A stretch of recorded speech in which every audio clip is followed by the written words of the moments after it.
Imagine a body discovered in an empty lot, posed, mutilated, and so shocking that even hardened detectives struggled to describe what they were seeing. No witnesses. No suspect.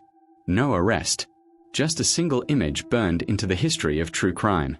Before we begin, take a second to like this video, subscribe to the channel, and comment if you've heard about this case before.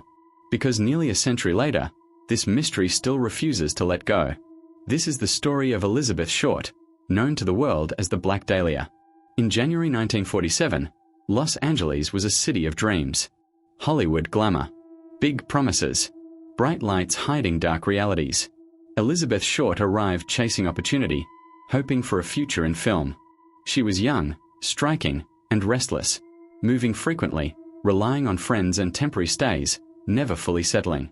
Then she vanished. On January 15th, her body was found in a vacant lot in Leimert Park. What police discovered was beyond disturbing. Elizabeth had been brutally murdered, her body deliberately posed. The precision suggested knowledge, control, time. This was not a crime of panic, it was calculated. The brutality stunned the nation. Newspapers seized the story immediately. They nicknamed her the Black Dahlia, turning a murdered woman into a headline, a spectacle, a myth. Sensational details flooded the press, often exaggerated or outright false. Her life was dissected publicly while the truth slipped further away. Police were overwhelmed. Leads poured in by the thousands. Confessions followed, many of them false. People claimed responsibility for attention, notoriety, or delusion. Each confession collapsed under scrutiny. Each new theory led nowhere. What made the case so terrifying wasn't just the violence, it was the confidence behind it. The killer had taken time, had left the body where it would be found, had vanished completely. Investigators questioned doctors, artists, lovers, strangers, anyone who had crossed her path. But Elizabeth Short had lived on the margins of Hollywood society. Her movements were hard to trace. Her relationships unclear. The trail dissolved quickly. If you're listening to this and already feeling unsettled, pause for a moment and comment your thoughts. Because this wasn't just a murder, it was the birth of one of the most infamous unsolved cases in history. Police errors began to surface. Evidence was mishandled.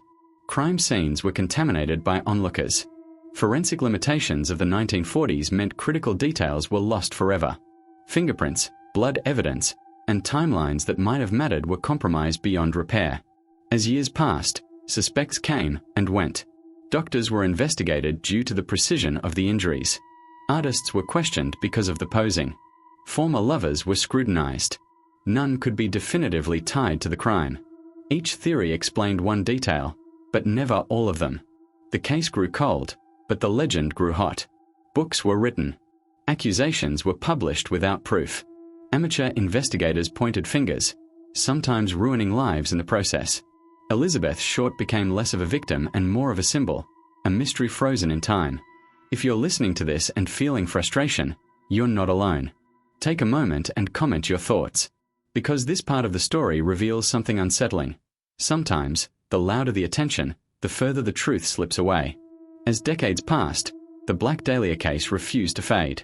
New suspects emerged long after the original investigation collapsed. Retired detectives revisited old notes.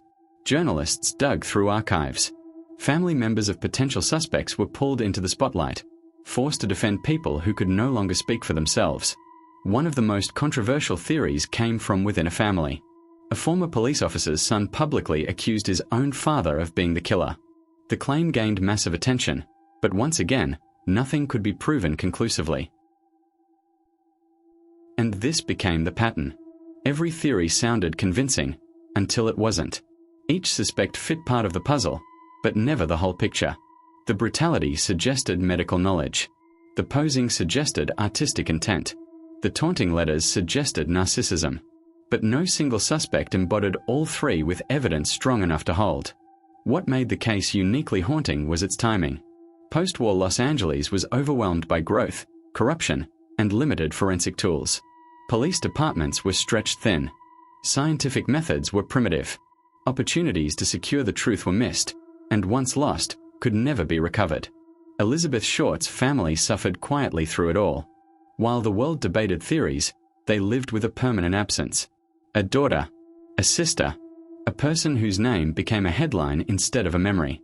The case also revealed something darker about public fascination. The violence was horrific, yet it became entertainment. Elizabeth's image was printed endlessly. Her death was dissected with fascination rather than empathy. In that obsession, justice faded.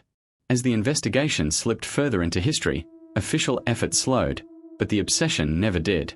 The Black Dahlia became a permanent fixture of American true crime, studied not because it was solvable, but because it was unfinished. Law enforcement eventually acknowledged the truth. Without new evidence, the case could not move forward. DNA testing offered no help. Most physical evidence had been destroyed or compromised.